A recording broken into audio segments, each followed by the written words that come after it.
नमस्कार, आप सभी का स्वागत दूरदर्शन किसान पर। आप देख रहे हैं हमारा खास कार्यक्रम विचार विमर्श। मैं हूं मुकुल शर्मा। विचार विमर्श में आज हम खास तौर से बात कर रहे हैं आत्मनिर्भर भारत के तहत किस तरीके से, अगर बात की जाए कृषि अवसंरचना कोष की, यानी एक आधारभूत ढांचा तैयार करने के लिए जो आर्थिक पैकेज में ऐलान किया गया था, कैसे कैसे ये हर एक किसान तक पहुंचेगा, कैसे इसको बढ़ावा दिया जाएगा और किस तरह की एक नई तस्वीर जो है वो हमें नजर आएगी, जो है एक ऐसी तस्वीर जो कि एक आत्मनिर्भर भारत की तस्वीर होगी, और कैसे इस आर्थिक पैकेज के जरिए जो देश की अर्थव्यवस्था की रीढ़ कही जाती है कृषि, वो और ज़्यादा मजबूत और उसके साथ साथ हमारा किसान आत्मनिर्भर बन पाएगा। इस बारे में आज हम यहाँ विचार विमर्श करेंगे और इसके लिए बेहद ही खास मेहमान हमारे साथ मौजूद हैं। उनसे आपका हम परिचय करा देते हैं। हमारे साथ मौजूद हैं स्टूडियो में डॉक्टर वाई.आर. मीणा जी। आप अपर आयुक्त हैं विस्तार के कृषि एवं किसान कल्याण मंत्रालय में, और इसी के साथ साथ हमारे साथ जुड़े हैं डॉक्टर सुरेश पाल जी, जो कि निदेशक हैं NIAP में। साथ ही हमारे साथ जुड़ेंगे, आपको बता दें, शेरे कश्मीर कृषि विज्ञान एवं प्रौद्योगिकी विश्वविद्यालय जम्मू के कुलपति प्रोफेसर JP शर्मा जी। खास मेहमान आज हमारे साथ जुड़े हैं जो कि इस चर्चा में शामिल होंगे। और आइए इस चर्चा की हम शुरुआत करें, लेकिन उससे पहले एक नज़र डाल लेते हैं इस खास रिपोर्ट पर।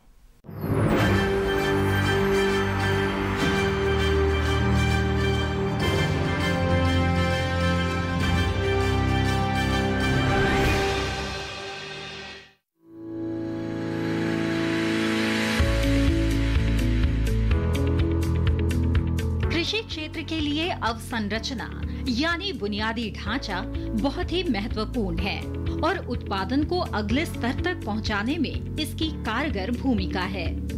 ये योजना इसी बुनियादी ढांचे को मजबूत बनाने के लिए है। खास तौर से फसल के बाद बुनियादी ढांचा प्रबंधन और सामुदायिक कृषि परिसंपत्तियों के लिए चलाई जा रही परियोजनाओं में निवेश का रास्ता साफ करती है। ये मध्यम या लंबी अवधि के ऋण की सुविधा प्रदान करेगी। किसानों के अलावा प्राथमिक कृषि ऋण समितियां, विपणन सहकारी समितियां, किसान उत्पादक संगठन और स्वयं सहायता समूह इस योजना का लाभ उठा सकते हैं। साथ ही संयुक्त देयता समूह, बहुउद्देशीय सहकारी समितियां, कृषि उद्यमी, स्टार्टअप और संग्रहित अवसंरचना प्रदाता भी इसके हकदार होंगे।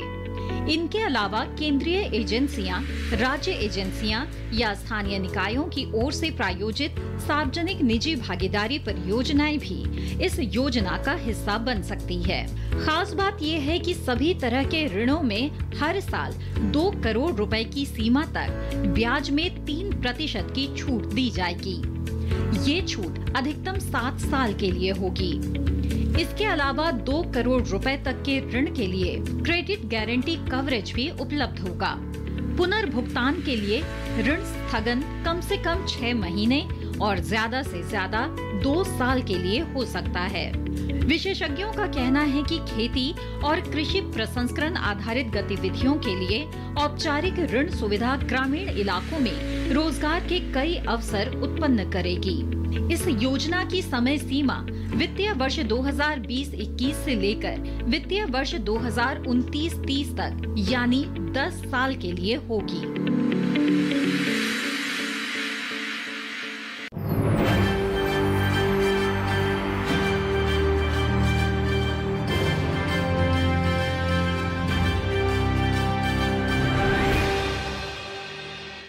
तो ये रिपोर्ट आपने देखी और जाना किस तरीके से आत्मनिर्भर भारत की जब बात कही जाती है तो उसकी रूपरेखा तैयार की गई, और धीरे धीरे ये जब हम कहते हैं कि योजना तैयार होती है, उसको समय लगता है धरातल पर पहुंचने पर, लेकिन जब थोड़ी तेज़ी के साथ काम होता है, जब विकास की रफ्तार हमें दिखती है, तो ये रफ्तार और ज़्यादा तेज़ हो जाती है और योजना का जो लाभ है वो जल्दी से जो किसान है या धरातल पर वो पहुंचता है। ये एक परिणाम जो है हमें अब नज़र आने लगा है। इस बारे में यहाँ पर सबसे पहले डॉक्टर वाई.आर. मीणा, आपसे हम जानना चाहेंगे, आत्मनिर्भर भारत की जब हम बात करते हैं और शुरुआत में ही हमने देखा कि जो एक कोरोना का संकट रहा, उससे उभरने के लिए एक बड़ा आर्थिक पैकेज का ऐलान किया गया और वहाँ भी कृषि को फोकस किया गया, हम ये कह सकते हैं। और शुरुआत में ही कृषि अवसंरचना कोष की जिसकी हम कह सकते हैं जिसका ऐलान किया गया, कितना बदलाव इसके जरिए आपको लगता है आ सकेगा? बिल्कुल मुकुल जी, आपने ठीक कहा।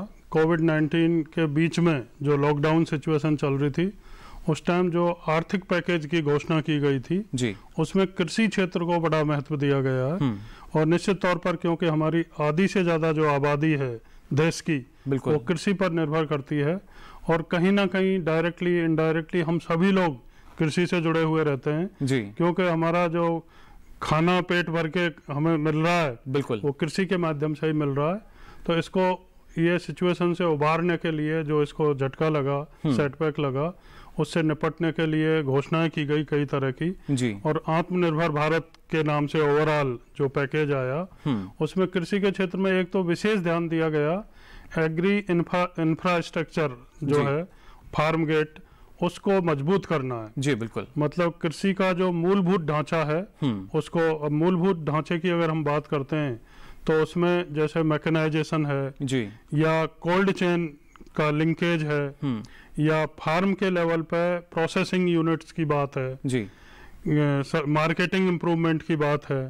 ये सारी चीजें कि किसान को उनके गांव में, उनके खेत के आसपास वहीं उपलब्ध हो जाएं जी। तो जो हमारे हाईली पेरिशेबल जो चीजें हैं, फल, सब्जी, दूध, इनमें करीब करीब 30-35% तक मतलब वेस्ट हो जाता है हमारा, ये सुविधा नहीं होने की वजह से।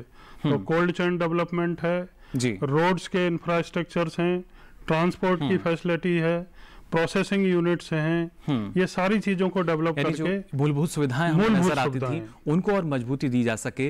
डॉक्टर सुरेश पाल, आपसे भी हम समझना चाहेंगे, क्योंकि जो एक आवश्यकता थी लगातार काफी समय से चली आ रही थी, और फार्म गेट की जब हम बात करते हैं, यानी बिल्कुल किसान के द्वार पर ही, उसके खेत पर ही अगर इस तरह की सुविधाएं उसे मिलेंगी, किस तरीके का आर्थिक बदलाव जो है वो आप देख पा रहे हैं किसान के लिए?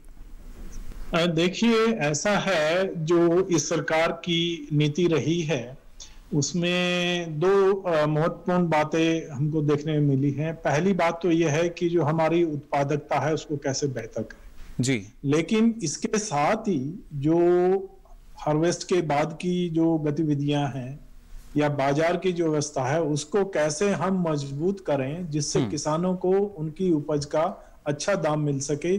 इस पर भी सरकार का बहुत ही ज्यादा जो है एक तरह से फोकस रहा है, एक उसका उद्देश्य रहा है सभी पॉलिसी का जी। बिल्कुल। इसी संदर्भ में जो ये इकोनॉमिक पैकेज सरकार ने अनाउंस किया था, उसमें करीब 1 लाख करोड़ रुपए का इंफ्रास्ट्रक्चर फंड एग्रीकल्चर के लिए अनाउंस किया है जी। इसमें ये कहा गया है कि जो हमारे एग्रीकल्चर में 3 तरह की प्रॉब्लम है। एक तो पहली प्रॉब्लम है कि फार्म गेट पे जो हमारा स्मॉल प्रोडक्शन होता है, साइज ऑफ होल्डिंग छोटा है, उसको कैसे एग्रीगेट करें।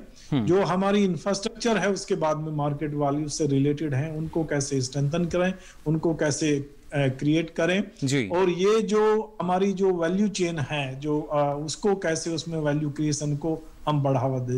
इन्हीं चीजों को देखते हुए ये पैकेज अनाउंस किया गया है, और इसमें सुविधा दी गई है कि इन सभी गतिविधियों के लिए इंफ्रास्ट्रक्चर को मजबूत करने के लिए 1 लाख करोड़ का फाइनेंसिंग फैसिलिटी अवेलेबल होगी। बिल्कुल। इसको ये हो सकती है, ये सहकारी संस्थान ले सकते हैं जी। इसमें किसानों के जो संगठन हैं वो इसको ले सकते हैं, इसमें जो हमारे उद्यमी हैं गांव में वो इसकी सुविधा का लाभ उठा सकते हैं। इसके अलावा जो अब अपना बिजनेस का शुरुआत करने वाले हैं, स्टार्टअप जिनको बोलते हैं, वो भी इस सुविधा का लाभ उठा सकते हैं। तो ये एक कोशिश है कि जो हमारी मार्केट इंफ्रास्ट्रक्चर हो, फार्म गेट के किसानों के गेट से बाहर वाली, उसको हम स्ट्रेंथन करें, और जो वैल्यू चेन है उसमें जो भी एक्टिविटीज उनको जरूरत है, जो भी इंफ्रास्ट्रक्चर जरूरत है, यानी हर एक कोल्ड चेन है जी, हर एक कड़ी को और मजबूती हम दे सकें, सबके लिए उसमें फाइनेंसिंग की फैसिलिटी अवेलेबल होगी, जिससे ज्यादा उसमें इंफ्रास्ट्रक्चर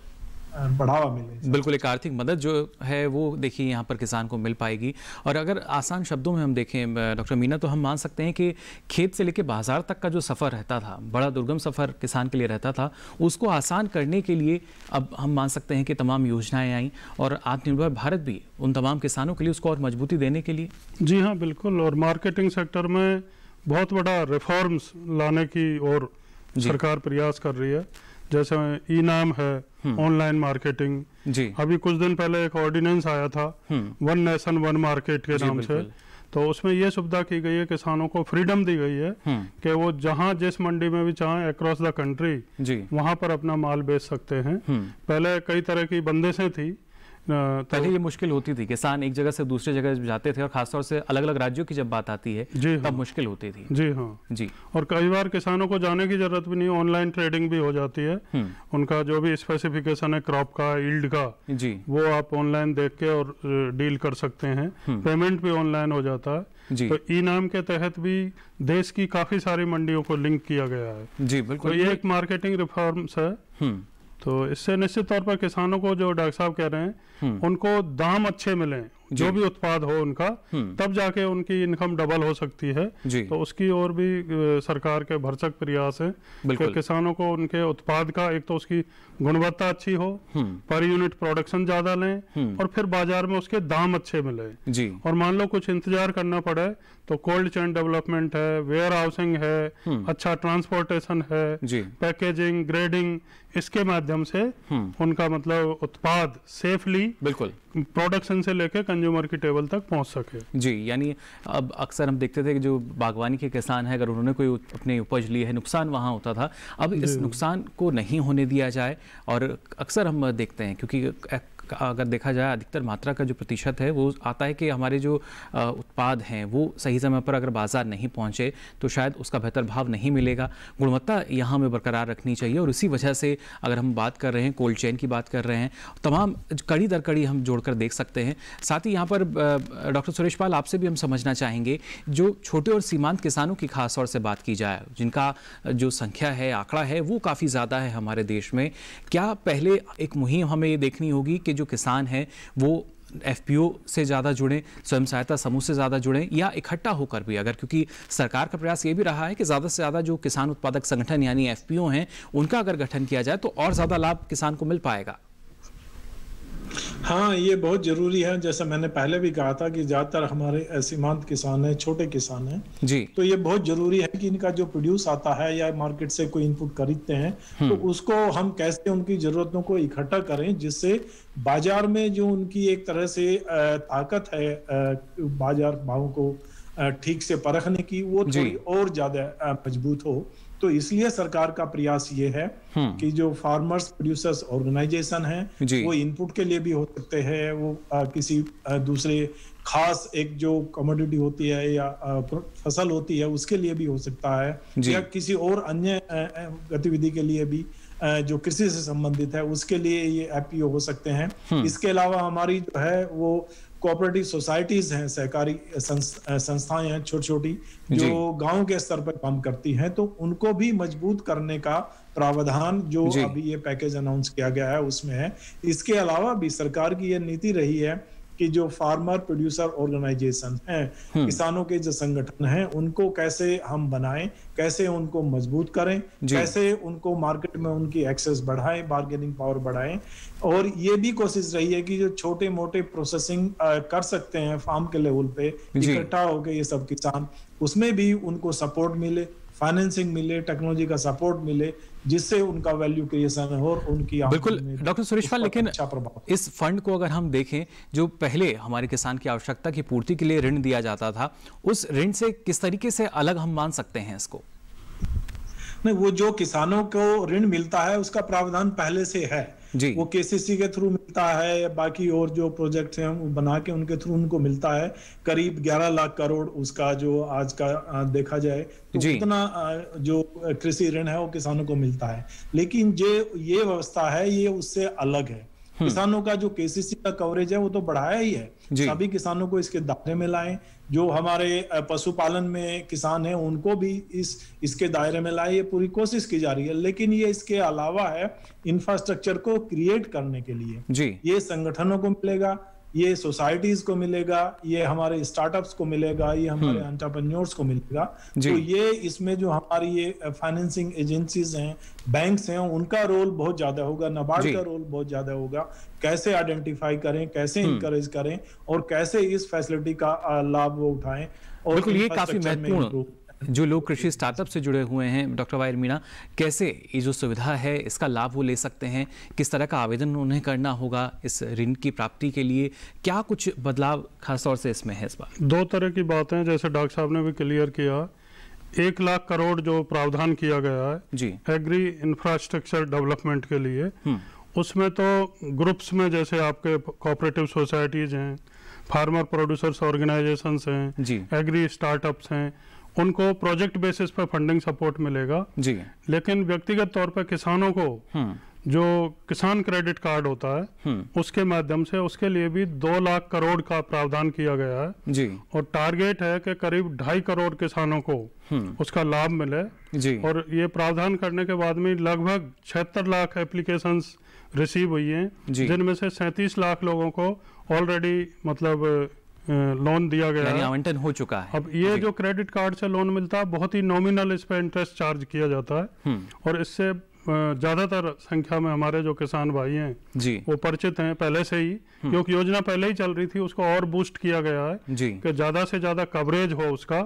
और इसमें जैसे पशुपालन और ये नहीं था, इसको भी पिछले मतलब दिनों में उसको भी शामिल किया गया है कि पशुपालकों को, मत्स्य पालकों को और हमारे जो किसान हैं बागवानी के हों या दूसरे हों, सभी मतलब किसानों को उसका लाभ मिल सके जी। बिल्कुल, तो कोई समस्या नहीं है, इसके सबके नियम कायदे कानून सब बने हुए हैं। बैंकों के माध्यम से क्रेडिट कार्ड मिलता है, वो लो, आप अपने उसका भुगतान करते रहो, आपको आगे से आगे पैसा मिलता रहेगा, जिससे वो जब भी खेती किसानी का कार्यक्रम चालू करें जी उनको इनपुट खरीदने के लिए कहीं भटकना नहीं पड़े, किसी साहूकार से पैसा नहीं लेना पड़े। बिल्कुल, तो उसके लिए जो व्यवस्था की है उसको और मजबूत किया गया है जी। उसमें प्रावधान और बढ़ा दिए गए हैं जिससे ज्यादा से ज्यादा कवरेज हो सके। बिल्कुल, ज्यादा से ज्यादा कवरेज हो। और देखिए ज्यादा से ज्यादा कवरेज यानी ज्यादा से ज्यादा लोग इससे जुड़ रहे हैं। डॉक्टर सुरेश पाल, अगर इसको हम देखें रोजगार सृजन के नजरिए से, वहां पर कितना महत्वपूर्ण है ये, क्योंकि खासतौर से जैसा आपने कहा कि कृषि को फोकस किया गया और कृषि में भी जब युवाओं की बात हम करते हैं, युवाओं की भागीदारी की हम बात करते हैं, तो लगता है कि शायद उनको भी आकर्षित करने के लिए या जो उनकी रुचि है उसको और प्रोत्साहित करने के लिए यहाँ पर ये जो फंड है इसमें पूरा प्रस्ताव रखा गया है। मुकुल जी, आपने ये बड़ा अच्छा प्रश्न किया है। जो आज देखा जाए तो एक बड़ा जो चुनौती है जी वो ये भी है कि जो हमारे श्रमिक हैं उनको हम कैसे रोजगार दें जी। इसके लिए सरकार ने मनरेगा में तो अलग से पैसा दिया ही है, लेकिन इसके साथ में ये भी कोशिश है कि गांव में हम रोजगार के अवसर कैसे पैदा करें।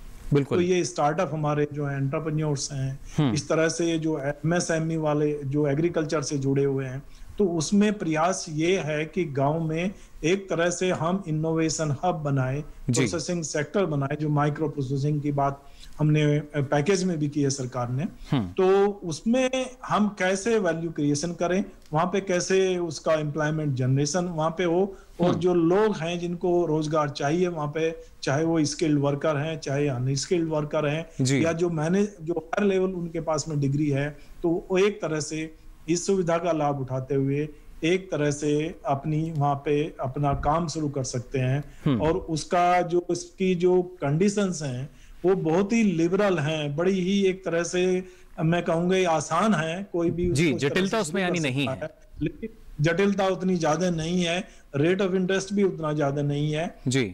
इसमें प्रयास यही है कि हम गांव के स्तर पर या उसके जो कस्बे हैं उनके स्तर पर हमारे जो छोटे छोटे धंधे हैं उनको शुरू किया जाए। MSME का एक और पैकेज है, उसमें एग्रीकल्चर वाले भी जा सकते हैं, और ये पैकेज तो है ही एग्रीकल्चर के लिए। तो इन सबको मिला के काफी एम्प्लॉयमेंट अपॉर्चुनिटीज क्रिएट करने की जरूरत है, और जो हो सकती है। और इकोनॉमी के रिवाइवल में कृषि और कृषि से जुड़े हुए जो धंधे हैं उनका कंट्रीब्यूशन बहुत ही ज्यादा होगा। ये सरकार की जो है एक तरह से वो एक्सपेक्टेशन है, और ये पूरी हो जाएगी, हो भी कि आप देखें जो परफॉर्मेंस रही है, ग्रोथ रही है 19-20 में, वो काफी अच्छी रही है। 4% के लगभग उसको दर्शाया है जो आंकड़े आए हैं। तो अपने आप में एक बड़ा अच्छा परफॉर्मेंस कृषि का रहा है। और देश कैसे आत्मनिर्भर होता है ये हम कृषि से देख सकते हैं जी। बिल्कुल, यानी एक तस्वीर जो है वो लगभग अब हमें नजर आने लगी हैं जी। तो ये सारी चीजें हमें कृषि से सीखने को मिल रहा है,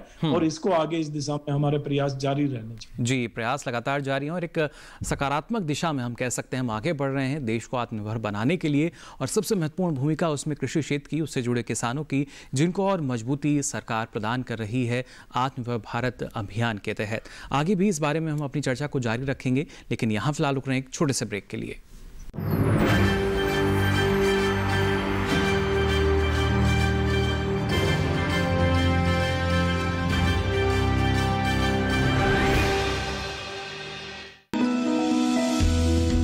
जानकारी जो किसानों के लिए हो लाभकारी। समस्याओं पर पड़ेगा समाधान भारी। कृषि की हर बात का ख्याल, कब कैसे की जाए बेहतर देखभाल। जानिए विशेषज्ञों के साथ, देखिए खेत खलिहान, सोमवार से शुक्रवार सुबह 7 बजे डीडी किसान पर।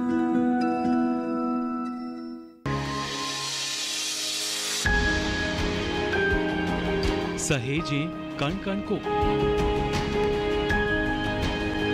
सुंदर दे रूप रंग आकार, स्वस्थ जीवन रहे जमीन पर, इंद्रधनुष हो साकार। देखिए प्रकृति की ओर, गुरुवार सुबह 9:30 पर।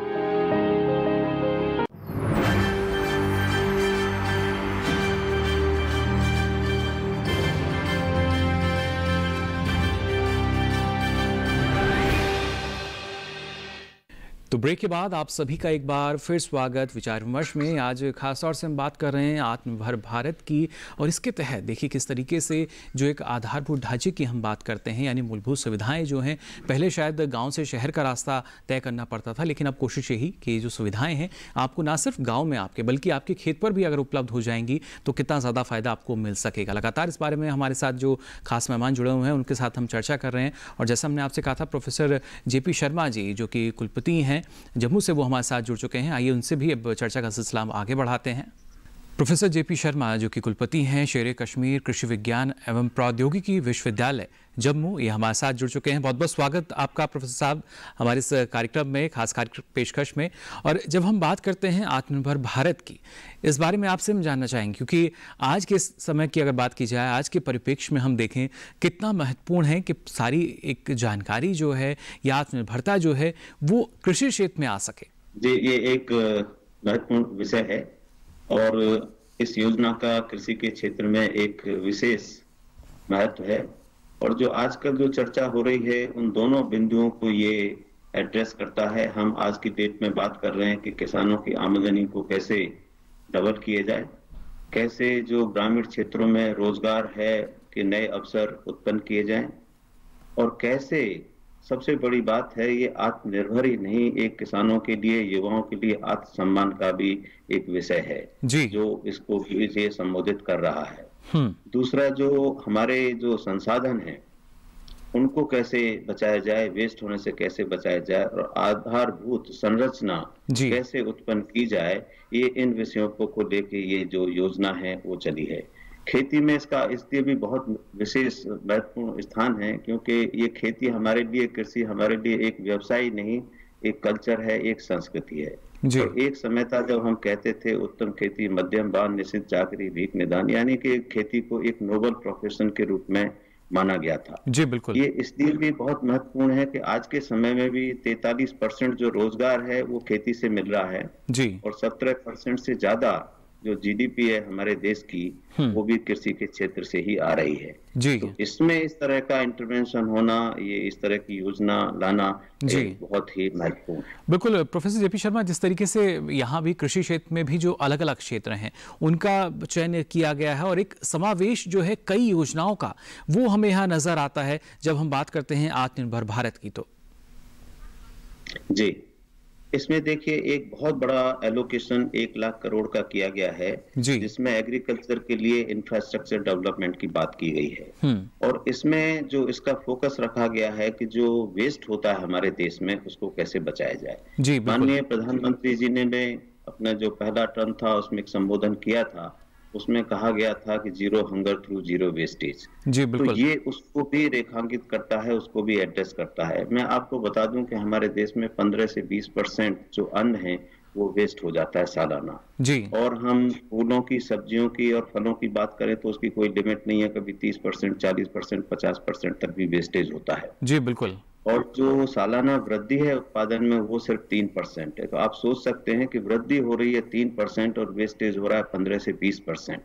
तो ये जो पार्ट है इसका इंफ्रास्ट्रक्चर डेवलपमेंट का, वो इस चीज को लेके चला है कि 15-20% जो लॉसेज है हमारे, उनको कैसे सॉल्व किया जाए, कोल्ड चेन का डेवलपमेंट किया जाए, पोस्ट हार्वेस्ट टेक्नोलॉजी को बढ़ावा दिया जाए, और इसके लिए फार्मर प्रोड्यूसर ऑर्गेनाइजेशन है उनको कैसे बढ़ावा दिया जाए, इन सब योजनाओं को लेके चला है। और मेरा मानना है कि ये एक ऐसा क्षेत्र है, post harvest technology and value addition, जब हम बात कर रहे हैं डबलिंग फार्मर इनकम की, तो डबल ही नहीं, किसानों की आमदनी कई गुना हो सकती है, और जो हमारा अन्न है 15 से 20% वो उसको बचाया जा सकता है। हमारा मानना है कि जो बढ़ रहा है 3% और वेस्ट हो रहा है 15 से 20%, तो उसका वेस्टेज का 1/4% भी हम बढ़ा दें, घटा दें, 15-20% जो वेस्टेज है उसका 1/4% भी हम कम कर दें, तो हमें अन्न के उत्पादन की भी बढ़ाने की जरूरत नहीं है।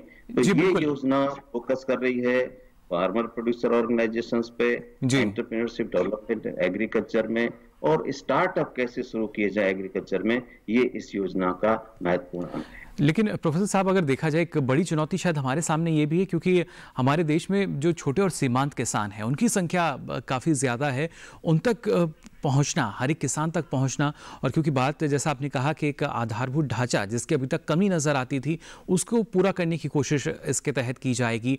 कैसे हर एक किसान से जुड़ा जाएगा, ना सिर्फ जो माध्यम आपने बताया कि जो हमारे किसान उत्पादक संगठन है, स्वयं सहायता समूह, इसके जरिए तो जुड़ेंगे, लेकिन वो किसान जो अकेले ही निर्भर हैं, खुद से खेती करते हैं, उन तक कैसे इसका लाभ पहुंचेगा? अब जो चर्चा हो रही है, बात हो रही है, वो सामूहिक रूप से बात हो, प्रोडक्शन चाहे वो अकेले अकेले करें, छोटे फार्मर हैं जो ये योजना है फार्म गेट पे ही जो कोल्ड स्टोरेज की या कोल्ड चेन डेवलप करने की योजना है, कि उनको दूर न रह जाना पड़े, उनके फार्म के पास ही ऐसी सुविधा हो कि वो अपने जो प्रोड्यूस है उसको संरक्षित कर सके।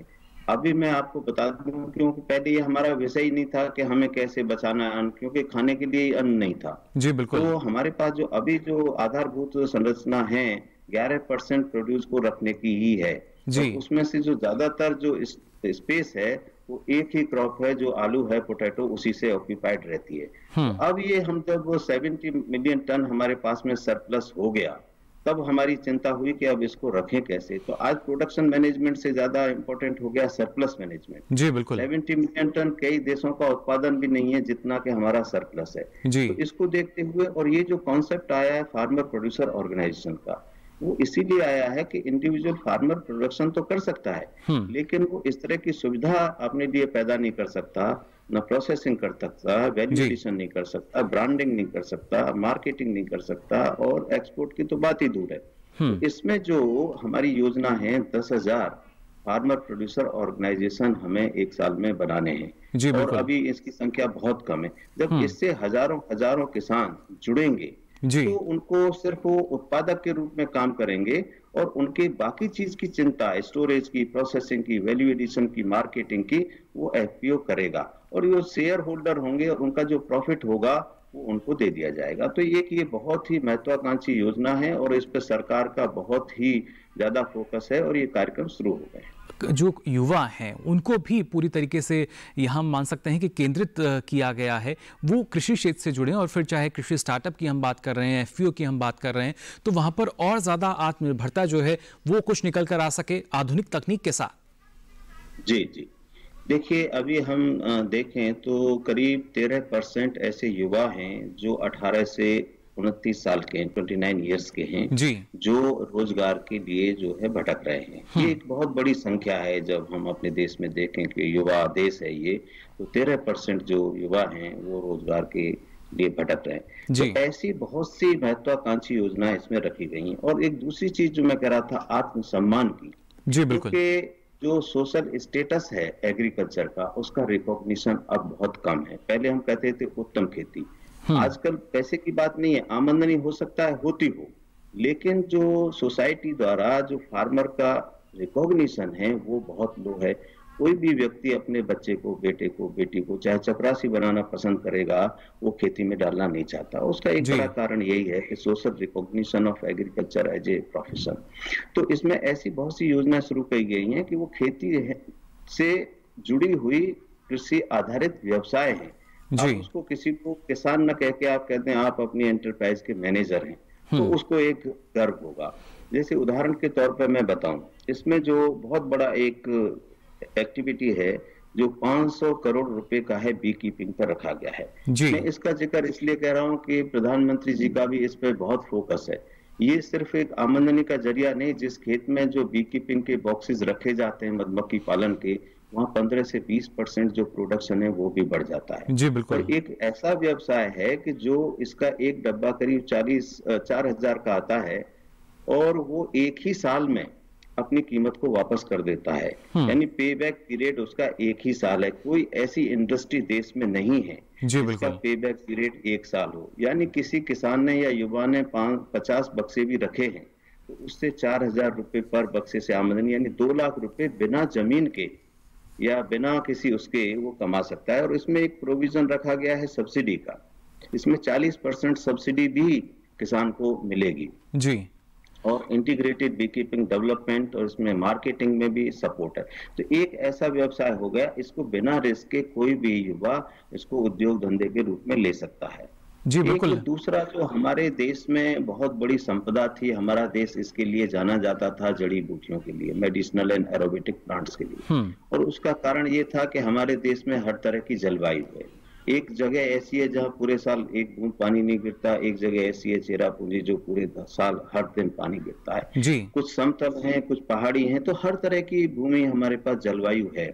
तो इसीलिए जो मेडिसिनल प्लांट वगैरह हमारे यहाँ काफी हर जगह होते थे, तो अब उसकी कमी हो गई थी। लेकिन आपने देखा होगा जो कोरोना काल जो अभी चल रहा है, इसमें किस तरह से इस चीजों का रिकॉग्निशन हुआ है, चाहे अश्वगंधा हो, गिलोय हो, ये सर्पगंधा, ऐसा चीजों को जो हमने फिर से एक तरह से रिकॉग्नाइज किया है। तो इसमें आत्मनिर्भर भारत में हर्बल कल्टीवेशन के लिए ये टारगेट रखा गया है कि 10 लाख हेक्टेयर एरिया हम जो है उसमें इस 2 साल के अंदर जो है 10 लाख हेक्टेयर एरिया को इसमें हम कवर करेंगे, औषधि और सुगंधित पौधों की खेती के लिए। 800 हेक्टेयर एरिया जो गंगा बेसिन है उसके किनारे हर्बल गार्डन का डेवलप करेंगे। और बहुत सारी ऐसी चीजें, इसमें फिर प्रोडक्शन ही नहीं, प्रोडक्शन से ज्यादा इंपॉर्टेंट है उसका प्रोसेसिंग, वैल्यू एडिशन और उसकी मार्केटिंग। तो इन चीजों को ख्याल रखते हुए इसमें जो है एक बहुत बड़ा ये कार्यक्रम हमारा चला है और ये 4,000 करोड़ का इन्वेस्टमेंट इस कार्यक्रम में रखा गया है। जी बिल्कुल।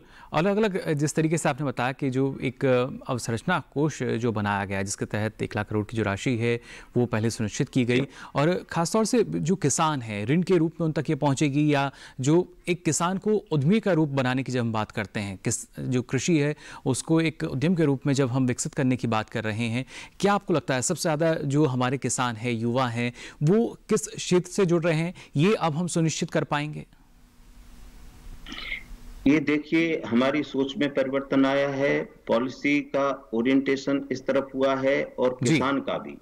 पहले जब हम गांव में जाते थे, किसान से चर्चा करते थे, तो उसका जो फोकस था और प्रायोरिटी थी वो प्रोडक्शन था। कहते थे डॉक्टर साहब आपकी कृपा से आपकी वैरायटी के उससे हमारा इतने क्विंटल पर हेक्टेयर हो गया। आज जब हम किसान से मिलते हैं तो उसका जो है ओरिएंटेशन मनी के टर्म्स में चेंज हुआ है कि हमारा टर्नओवर इतना हो गया। अब टर्नओवर के उसमें कॉन्टेक्स्ट में किसान बात करने लगे हैं। अब उनको समझ में आ गई है कि पैदा ज्यादा हो इसी से नहीं है जी, उससे पैदा होने से लाभ भी होना चाहिए। तो जो फोकस है प्रोडक्शन से प्रॉफिटेबिलिटी की तरफ जो है जा रहा है, और हमारे सारे प्रयास जो है जी ये प्रॉफिटेबिलिटी की तरफ ही है। जी, एक आखिरी सवाल आपसे यहाँ जानना चाहेंगे, जो हमारे कृषि विश्वविद्यालय हैं उनकी कितनी महत्वपूर्ण भूमिका हमें नजर आएगी आत्मनिर्भर भारत के लिए? देखिए इसमें उनका बहुत बड़ा योगदान होगा।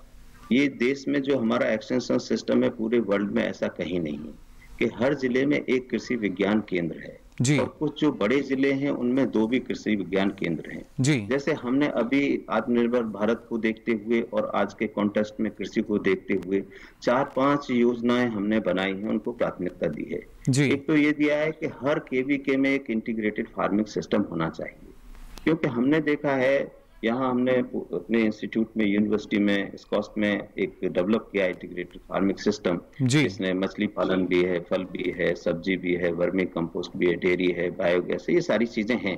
तो उसमें 1 हेक्टेयर में हमने देखा नेट प्रॉफिट 3,20,000 रुपए का हो रहा है। और यदि हमने किसानों से बात की, सेकेंडरी सोर्सेज से डाटा लिया, तो एवरेज जो इनकम है यहाँ 80,000 पर हेक्टेयर की है। अब आप देखिए एक इंटरवेंशन देने से वो इनकम 4 गुना हो गई। तो हमारी प्राथमिकता है केवीकेज के जरिए हम ये हर केवीके में एक इंटीग्रेटेड फार्मिंग सिस्टम का मॉडल डेवलप करें बेस्ड ऑन वहाँ की जो क्या पोटेंशियल है, और फिर उनको किसानों के यहाँ पर हम उसको फैलाएं। जी, यानी दूसरा जो फार्मर प्रोड्यूसर ऑर्गेनाइजेशन है उनको हमें एक केवीके को कहा है हमने कि वो अपने क्षेत्र में फार्मर प्रोड्यूसर ऑर्गेनाइजेशन को डेवलप करें। जी बिल्कुल। तीसरी चीज जो बात हो रही थी प्रोसेसिंग वैल्यू एडिशन, जो हमारे देश में सिर्फ 7% है जी, और वेजिटेबल जो पेरिसेबल कमोडिटी है उसमें सिर्फ 2% है। हम फिलीपींस की बात करें 74% है, मलेशिया की बात करें 83% है, अमेरिका की बात करें 60% है। तो हम जो है इसको एक मुहिम के रूप में ले रहे हैं कि प्रोसेसिंग फैसिलिटीज हमें हर उसमें केवीके में डेवलप करनी है, जो केवीके के लिए तो एक डेमोन्स्ट्रेशन होगा, जो वहाँ के फार्मर हैं, उद्यमी हैं, अपने जो रॉ मटेरियल है उसकी प्रोसेसिंग कराना चाहते हैं, वो भी वहां आके करा सकते हैं। तो जी बिल्कुल, हमने ये चलाई है। और जैसा आपने कहा कि एक मुहिम है जिसकी अब शुरुआत फिलहाल यहाँ पर हो चुकी है, उसके साथ साथ अभियान यानी हमारा आत्मनिर्भर भारत अभियान, जिसके जरिए कोशिश की जाएगी कि जो हमारा किसान जो मजबूत है, सशक्त है, उसको आत्मनिर्भरता की तरफ और आगे बढ़ाया जाए, जिससे हमारा देश आत्मनिर्भर बन सके। फिलहाल आपका बहुत बहुत शुक्रिया हमारे साथ जुड़ने के लिए। थैंक यू नमस्कार। तो देखा आपने किस तरीके से जो हमारे कृषि विश्वविद्यालय हैं उनकी भी एक महत्वपूर्ण भूमिका रहेगी, जो कि प्रोफेसर जेपी शर्मा हमें यहाँ पर बता रहे थे। खासतौर से डॉक्टर मीना, अगर देखा जाए हमारे कृषि विश्वविद्यालय या जैसा कि प्रोफेसर जेपी शर्मा ने जिक्र किया कृषि विज्ञान केंद्रों का, जो कि एक महत्वपूर्ण भूमिका में है और ये लगातार एक भूमिका चली आ रही है, चाहे हम कौशल विकास की बात करते हैं, चाहे हम आत्मनिर्भर भारत की बात करते हैं। उद्देश्य यही है कि और ज़्यादा सशक्त स्थिति में आ सके हमारे जो किसान हैं। जी हाँ, बिल्कुल सही है। हमारे जो कृषि विज्ञान केंद्र हैं, मैं तो कहूँगा किसानों के लिए इससे बेहतरीन पाठशाला कोई नहीं हो सकती जी। यहाँ पर किसानों को जो कौशल विकास की हम बात करते हैं, प्रैक्टिकल ट्रेनिंग दी जाती है, प्रायोगिक कार्य करते हुए प्रशिक्षण, तो बहुत कुछ सीखने को मिलता है। यूथ्स की हम बात कर रहे हैं, ग्रामीण परिवेश में जो हमारे युवा हैं उनको भी कृषि में कौशल विकास के माध्यम से काफ़ी निपुण किया जा रहा है, और हजारों ऐसे सब्जेक्ट कृषि और उससे संबंधित जो ग्रामीण परिवेश के हैं उनका चयन किया गया है। स्किल काउंसिल जो है अपनी, वो इसको काफ़ी लीड रोल है उसका, और देश भर के कृषि विश्वविद्यालय, भारतीय कृषि अनुसंधान परिषद के जो संस्थान हैं वो भी इस काम में जुटे हुए हैं जी, और कृषि विज्ञान केंद्रों को भी समय समय पर काफ़ी बड़ी जिम्मेदारी दी जाती है।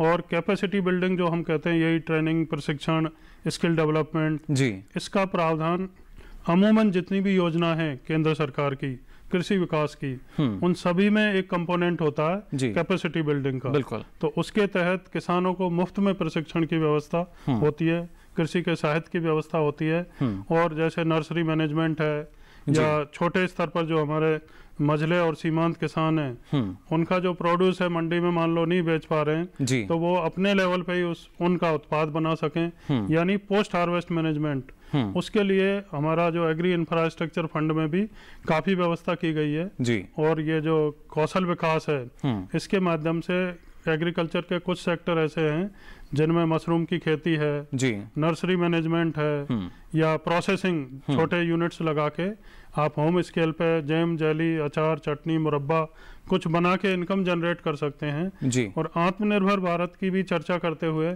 प्रधानमंत्री जी ने ये कहा था कि हम ये जो आने वाली शिक्षा नीति है हमारी, उसमें भी ये उम्मीद नहीं करें आपको किसी के यहाँ जाके काम करना है, जॉब करना है, नौकरी करनी है जी, बल्कि ऐसी काबिलियत हासिल करें कि हम दूसरों को जॉब दे सकें जी, बिल्कुल, खुद आत्मनिर्भर हों और दूसरों को भी रोजगार उपलब्ध कराएं। तो काफी इनका मतलब वो है सहयोग जी, चाहे कृषि विश्वविद्यालयों को लीजिए, कृषि विज्ञान केंद्रों को, और भारतीय कृषि अनुसंधान परिषद के देश भर में जो संस्थान फैले हुए हैं जी, बिल्कुल, वो काफी अच्छा प्रशिक्षण और कैपेसिटी बिल्डिंग का जी काम कर रहे हैं जी, काफी महत्वपूर्ण है जैसा आपने कहा। और खासतौर से डॉक्टर सुरेश पाल, जैसा डॉक्टर मीना ने हमें बताया कि जो प्रधानमंत्री का उद्बोधन होता है उसमें भी अक्सर हम देखते हैं कृषि और किसानों के लिए जो तमाम बातें आती हैं, श्रमिकों की बात आती है, तो श्रमेव जयते जो कि हमने सुना था, और वो कैसे उसको चरितार्थ हम कर सकते हैं, उसको सार्थक बना सकते हैं, ये आत्मनिर्भर भारत के जरिए हम मान सकते हैं। हैं एक माध्यम ऐसा या एक रास्ता जो है जिस पर चलकर काफ़ी ज़्यादा फ़ायदा ना सिर्फ किसान बल्कि जो एक युवा पीढ़ी है जिसका जिक्र अभी आप कर रहे थे, उनको भी काफ़ी फ़ायदा हो सकता है। रोज़गार के अलावा जो देश की विकास की रफ्तार की हम बात करते हैं, वहाँ भी एक बदलाव दिखेगा। हाँ, ये बात सही है कि जो एम्प्लॉयमेंट क्रिएशन है, आजकल की थोड़ी ज़रूरतें जो पहले होती थी उसके हिसाब से अलग है। हम जो बात करते हैं आज, उसमें जो इस तरह से जो स्टार्टअप की बात करते हैं या और छोटे छोटे धंधों की, उद्योग धंधों की बात करते हैं, तो उसमें जो जरूरत है उसमें थोड़ी सी हमको स्किल लेबर की जरूरत है जी। तो ये स्किल होना अपने आप में बहुत जरूरी है। और अगर इंडस्ट्री की बात करते हैं तो उसके लिए अलग से संस्थाएं हैं जो ट्रेनिंग देते हैं जी। लेकिन जहाँ कृषि का सवाल आता है, कृषि में जो स्किल डेवलपमेंट है वर्कर का, उसके लिए हमारे केवीकेस हैं, उनका बहुत बड़ा रोल है। लेकिन इसके अलावा खुद भी वो सीख सकते हैं, बिकॉज अब जो हमारे पास में जो कृषि का एक तरह से प्रोसेसेस हैं वो इतनी एक तरह से उन्नति वाली हैं कि उनमें हम मशीन का इस्तेमाल करते हैं, उसमें कोई खास एक तरह से प्रोसेस होती है। मान लिया हम बायो फर्टिलाइजर बना रहे हैं या केंचुआ की खाद बना रहे हैं, तो उसमें अलग से स्किल की जरूरत होती है। तो वो ट्रेनिंग, वो स्किल हमारे वर्कर के पास में होनी चाहिए। जो यूथ हैं, युवा हैं गांव में, उनके पास में ये अगर स्किल है और इसके साथ में उनको पैसा मिल जाए और साथ में उनको मैनेजमेंट भी सिखा दें, तो तीनों चीज मिलके जो हमारे ये एम्प्लॉयमेंट क्रिएशन है या छोटी छोटी यूनिट हम गांव में शुरू करना चाहते हैं, तो वो बहुत ही एक सुचारू ढंग से एक माहौल बन सकता है। और ये इस तरह के छोटे छोटे गतिविधियां हैं, बड़ी सुचारू ढंग से गाँव में हो सकती हैं। इससे जो इससे जुड़े होंगे उनको तो सीधा इससे आमदनी होगी, लेकिन किसानों को भी जो जरूरत है उनके पास में ही ये उपलब्ध होंगी। तो सभी के लिए फायदे की चीज है। और मैं समझता हूं कि जो हमारे जो फाइनेंसिंग इंस्टीट्यूशंस हैं और जो हमारे ट्रेनिंग वाले सेंटर हैं, जिनको हम केवीके कहते हैं, केवीके ट्रेनिंग ही नहीं देते, उसके साथ में जो टेक्नोलॉजीज हैं, बहुत सारी ऐसी तकनीकियां हैं जिनको वो किसानों को बता सकते हैं, जिनके इस्तेमाल के लिए वो उनको ट्रेन कर सकते हैं। वो मशीन है, बहुत सारी अच्छी अच्छी मशीन आ रही है, उनको कैसे मैनेज करते हैं, उनको कैसे चलाते हैं। बिल्कुल डॉक्टर सुरेश, लेकिन जैसा जो रिपेयर करते हैं तो मशीनीकरण की हम बात करते हैं जी, और इसमें सरकार बढ़ावा भी दे रही है, तो उनको हम आगे बढ़ा सकते हैं जी। लेकिन इसके साथ साथ अगर देखा जाए, जैसा आपने कहा, जो कृषि स्टार्टअप की हम बात करते हैं, तो वहाँ पर कुछ युवा वर्ग ऐसे भी हैं जिन्होंने अपने एफपीओ जो हैं उनका निर्माण भी किया है या वो कृषि स्टार्टअप से जुड़े हुए हैं। तो जो पूंजी है उसकी आवश्यकता रहती है, लेकिन जब बैंक से ऋण लेते हैं सामान्य तौर पर, तो एक वहाँ पर हम मान सकते हैं एक सीमित अवधि के लिए और सीमित आंकड़ा जो है ऋण का वो उन्हें प्राप्त होता है। लेकिन यहाँ पर कितना रखा गया है, अगर इस बारे में आप हमें कुछ जानकारी देना चाहें कि जो एक अधिकतम राशि जो है वो कितनी रखी गई है, जिससे ज़्यादा से ज़्यादा अगर एक किसान जो कि बड़े उद्यम के रूप में अपने कोई भी उत्पाद को अगर पूरी तरीके से विकसित कर पा रहा है, तो कहाँ तक उनकी एक आर्थिक मदद की जा सकेगी?